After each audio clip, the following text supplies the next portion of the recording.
Pois é importante também avaliar a reação dos parlamentares, principalmente, né? Os oposicionistas ao governo, os parlamentares que fazem parte do grupo que muitos chamam de bolsonarista, ou aqueles que pelo menos entendem que trata-se de um julgamento irregular ou tendencioso, ou que não foi dado o direito à ampla defesa. Dávila, o que a gente precisa considerar em relação ao que está por vir e o papel desses parlamentares nessa tentativa de avançar com o projeto de lei da anistia, ou mesmo aquele movimento que nós trouxemos ontem, né? Reuniões que estão sendo debatidas, manifestações, passeatas, um chamamento também nas redes sociais para jogar luz sobre esse julgamento. Caniato, primeiro um parênteses importante. Veja, a única evidência de golpe de Estado, que seria os chefes das Forças Armadas estão empenhados em derrubar ou a assinatura de um decreto de estado de sítio de defesa, não existiram. As únicas evidências que poderiam embasar o golpe, e foi reconhecido pelo Procurador-Geral. Vai voltar. Só sobra a história, né? Mas, então é só um pequeno parênteses para mostrar que a narrativa prevalece sobre o fato. Bom, quais são as consequências do pós-julgamento? Primeira coisa é se Tarcísio de Freitas será candidato ou não à presidência da República com aval de Jair Bolsonaro ou não. Nós não sabemos isso. Isso é uma coisa que, se Jair Bolsonaro for condenado, como deve ser, e perder o controle da articulação política, o que pode acontecer?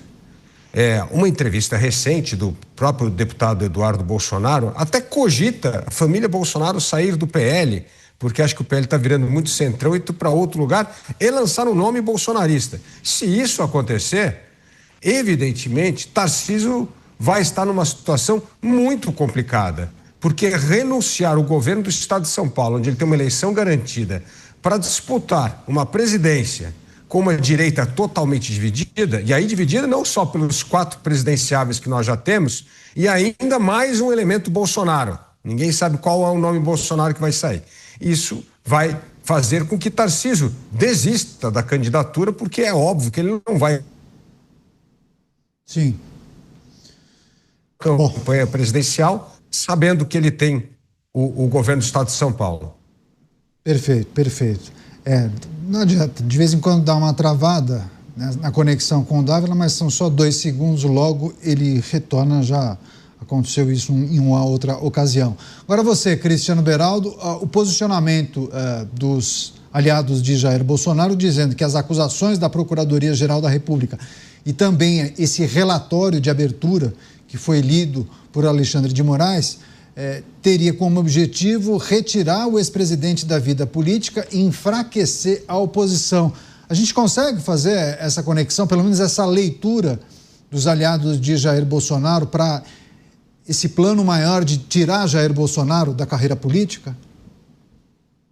Renato, me parece óbvio que existe ali o intuito de realmente aniquilar politicamente Jair Bolsonaro. Conforme ele usou a presidência da República para expressar as suas opiniões contrárias ao Supremo Tribunal Federal, agora a moeda que está sendo utilizada para dar o troco é essa pressão em cima da sua vida política, da sua condição como um elemento político participando de eleições, etc. Mas isso não vai simplesmente fazer desaparecer a influência que o próprio Jair Bolsonaro existe e o papel da oposição nas próximas eleições. As próximas eleições, as eleições presidenciais de 2026, elas são amplamente favoráveis à oposição. Eu acredito que a disputa terá um candidato de direita em condição mais competitiva do que o atual presidente concorrendo à reeleição. E por que eu digo isso? Porque o Brasil não vai bem. As pessoas não estão olhando à sua volta e enxergando progresso, enxergando que a sua vida melhorou. A situação fiscal do Brasil é uma tragédia. Nós continuamos lidando com problemas elementares. Então, eu não vejo o atual presidente, apesar de aparecer ainda bem competitivo nas pesquisas, mas eu acho que durante uma campanha eleitoral ele será salvo de um grande fracasso justamente pelo fato de ser ele ou alguém que ele indique o candidato único da esquerda que vai receber os votos daqueles, não que gostam desse candidato, mas que se opõem a qualquer outro candidato que não seja um candidato de esquerda. Pois bem, o candidato do centro, da centro-direita, na verdade, o candidato do centrão que vai trazer a grande aliança de partidos, esse candidato é o candidato que será mais forte. Tarcísio de Freitas, ele não é, se for candidato a presidente, ele não será o candidato a presidente da direita do Bolsonaro, não. Ele será o candidato a presidente do PP, do União Brasil, do Republicanos, eventualmente do PL. Então ele será o grande candidato do Centrão, representará o triunfo do Centrão. Não haverá um candidato nesse cenário, não haverá um candidato concorrendo pela verdadeira direita. Então, é esse o cenário que se estabelece no Brasil. E agora, com vistas a uma questão política, os próprios ministros do Supremo Tribunal Federal que têm se envolvido com a política, eles vão buscar algum tipo de acordo tácito com esse candidato que estará em condições melhores de vencer. E o Brasil verá na próxima legislatura, no próximo exercício da presidência da República, um presidente que não é de direita, mas que, na minha opinião, não vai resolver nenhum problema do Brasil. Agradecendo a grande audiência, pessoas de todos os cantos do país, inclusive o Nivaldo de Paula nos acompanha de Manaus, estado do Amazonas. Grande abraço pela audiência, pela parceria. Deixa eu só trazer uma informação, porque ontem nós falávamos sobre um grande movimento que seria iniciado hoje, inclusive nas redes sociais, e a hashtag Bolsonaro Free ocupa as primeiras posições nos trending topics do X desde o final da manhã, com muitos internautas manifestando apoio ao ex-presidente. E aí, várias manifestações de parlamentares. Deputado Capitão Alberto Neto, PL do Amazonas, disse que o julgamento é um espetáculo para satisfazer a esquerda, com a vontade popular sendo substituída pela vontade de alguns integrantes da Suprema Corte. Já o deputado Rodrigo Valadares, do União de Sergipe, disse que trata-se de um circo armado onde não há provas concretas, apenas narrativas para criminalizar quem pensa diferente. É um julgamento que deve dominar as discussões no ambiente político, né, Mota? E isso provavelmente vai se estender e deve se fundir com os debates de um momento pré-campanha eleitoral, né? Eu acho que as coisas vão se misturar e devem, inclusive, jogar gasolina ou até turbinar movimentos, estimular relações, aproximações. Você entende que esse julgamento deve mexer muito com a cena política brasileira? Há críticos que dizem que essa é a motivação principal por trás de muitos desses processos, né? A gente comentou aqui que o julgamento de hoje começou com discursos políticos. Como é que você vai interpretar discursos políticos se não for dessa forma? E isso não é um fenômeno propriamente recente, né, Caniato? Isso aí é uma coisa que muita gente aponta que começou a acontecer de forma mais grave ali por volta de 2019, quando foi criado de ofício o tal inquérito das fake news, o inquérito para investigar uma revista, para apurar que a revista teria publicado a notícia falsa, que depois se apurou que a notícia era verdadeira, mas até hoje esse inquérito permanece aberto. Até onde eu sei, os editores da revista continuam incluídos no inquérito, ele não foi concluído ainda. E aí sucedeu-se a isso uma série de outros inquéritos caracterizados, vamos colocar aqui de uma forma leve, né? Inquéritos caracterizados por inovações jurídicas. O Brasil sempre desbravando as fronteiras do direito. É uma lista grande demais, todos os inquéritos, investigações, operações, é uma lista grande demais para ser explorada aqui.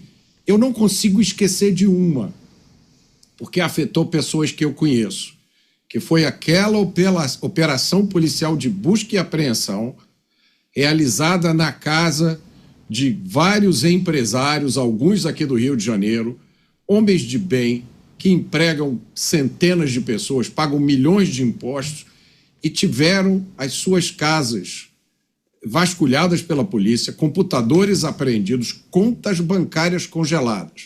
Qual foi o crime deles? Qual foi o delito deles? Ter colocado comentários em um grupo de WhatsApp. Isso é um marco. Um país onde isso acontece precisa parar para pensar sobre tudo que está acontecendo. E hoje, o Brasil de 2025 é um Brasil que tem pessoas presas por motivos políticos, pessoas que tiveram que sair do Brasil, e tem uma corrente política à direita que está sendo alvo de um processo de demonização que eu acho que a gente nunca viu nada parecido no Brasil, talvez só durante o período Vargas. E o que a gente está vendo, é o assunto principal de hoje aqui, é que um dos políticos mais populares da história recente, Jair Bolsonaro, foi decidido que ele precisa ser extirpado da vida pública, em nome da democracia, em nome do Estado Democrático de Direito. Ele, parece que a sua família, seus companheiros, seus colaboradores e possivelmente os seus eleitores, porque se você extirpa o político, o que você vai fazer com os eleitores dele? Então, é um arcabouço que foi sendo montado aos poucos e, para meu espanto, eu confesso, eu não esperava isso, montado com a complacência ou o apoio de muitos juristas à la carte, que estão prontinhos para qualquer coisa que aconteça, eles comparecem já com uma justificativa. Não, porque, veja bem, sob determinado ponto de vista, o juiz pode sim julgar um caso no qual ele é parte. Não, o tribunal pode sim abrir inquéritos de ofício. Agora, tem uma coisa que deu errado, Caniato, nesse plano. Algumas coisas deram errado, mas a principal delas foi a seguinte: Kamala Harris não ganhou as eleições americanas de 2024. Eu tenho a impressão que isso fazia parte do plano. Esqueceram de combinar com o eleitor americano.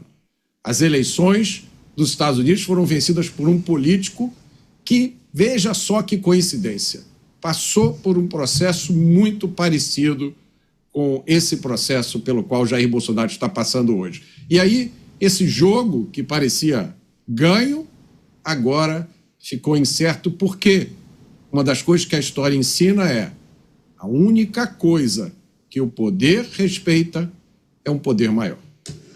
Você que nos acompanha, sabia que está sendo discutido um texto do projeto de lei da anistia que poderia beneficiar o ex-presidente Jair Bolsonaro? A gente vai trazer as informações daqui a pouco, depois do break comercial, mas eu quero também chamar a sua participação, convocar você para participar da nossa enquete do dia, publicada no portal jovempan.com.br, tem a ver com esse julgamento. Se você puder, manifeste a sua opinião no nosso portal de notícias. Rápido break, rápido intervalo, voltaremos em 1 minuto e 20. Até já.